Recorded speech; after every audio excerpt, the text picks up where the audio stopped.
La semana te vengo hablando de aumentos, aumento de combustibles, ahora aumento de prepagas y muchas veces lo que no aumenta es el sueldo. Entonces uno tiene que tratar de encontrar ideas para pedir aumentos. De esto nos va a hablar la gente de Human Touch. ¿Cómo estás, Gustavo? Aumento de sueldo, mirá Sí. qué tema, me vine con un tema vidrioso, Sí. pero por lo menos del momento. ¿Cómo hacemos, no? Para ¿Cómo pedir un hacemos? aumento. ¿Cómo hacemos? ¿Qué decía el general Perón? Que los sueldos iban por la escalera y los precios por el ascensor. Bueno, a veces pasa esto. Vamos a dedicarle esta columna a todos aquellos profesionales independientes y empleados que están fuera del convenio, los llamamos empleados fuera de convenio, porque todos los otros están incluidos dentro de las negociaciones paritarias anuales dentro de la ley. Cada uno de los gremios, claro. Exactamente. Entonces, ¿qué pasa con los otros, los que tienen que negociar cara a cara con su empleador? Y acá te vengo a tirar algunos tips que te pueden ser útiles en estos tiempos, en donde, bueno, hace falta muchas veces pedir un aumento de sueldo. Lo primero tiene que ver con, vamos a empezar como a setear nuestra cabeza, tiene que ver con no dramatizar la situación. En general, cuando estamos en esta circunstancia, tendemos a darle casi como un matiz trágico al asunto, lo cual no significa que no sea importante, no estoy diciendo eso. Digo, en quitarle ese ribete trágico que tiene, en donde planteamos la situación en términos de vida o muerte.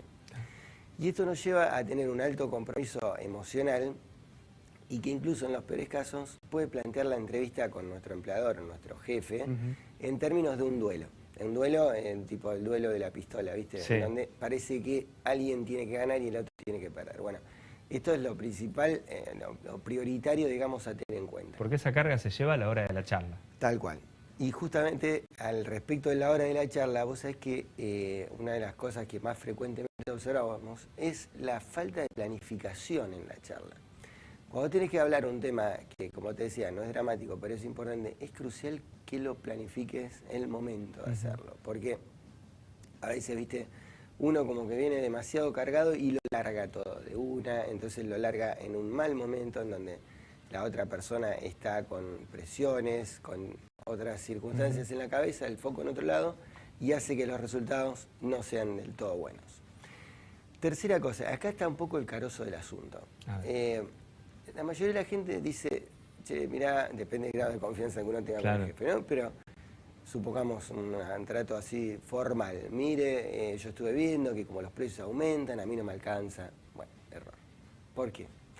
Porque la verdad que la economía, ¿qué dice normalmente un gerente o un empresario?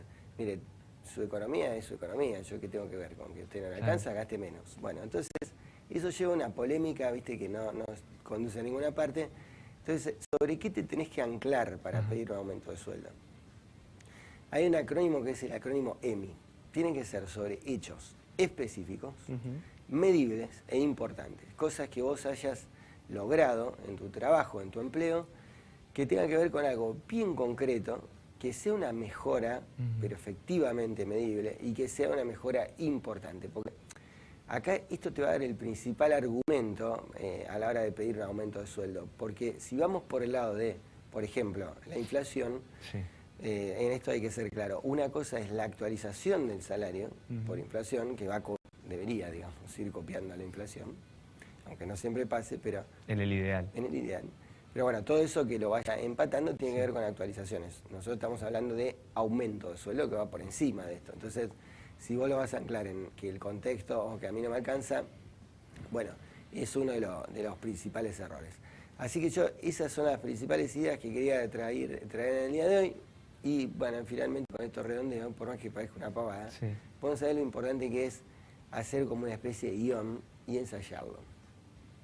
El guión tiene que ver con cómo lo voy a decir.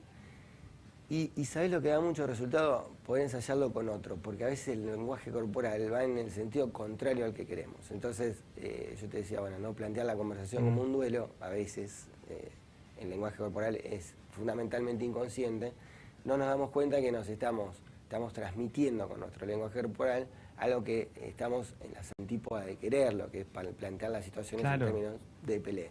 Por eso es importante escribir un guión, decir, mira, yo voy a empezar por acá, voy a hablar de hechos objetivos, de mejoras concretas que yo haya obtenido en el último año, por ejemplo, y sobre esto me voy a anclar.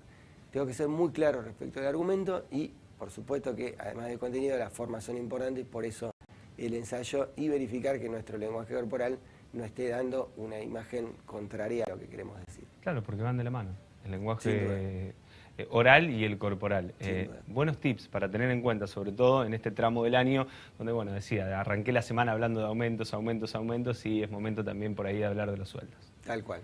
Gracias, Gus. A vos.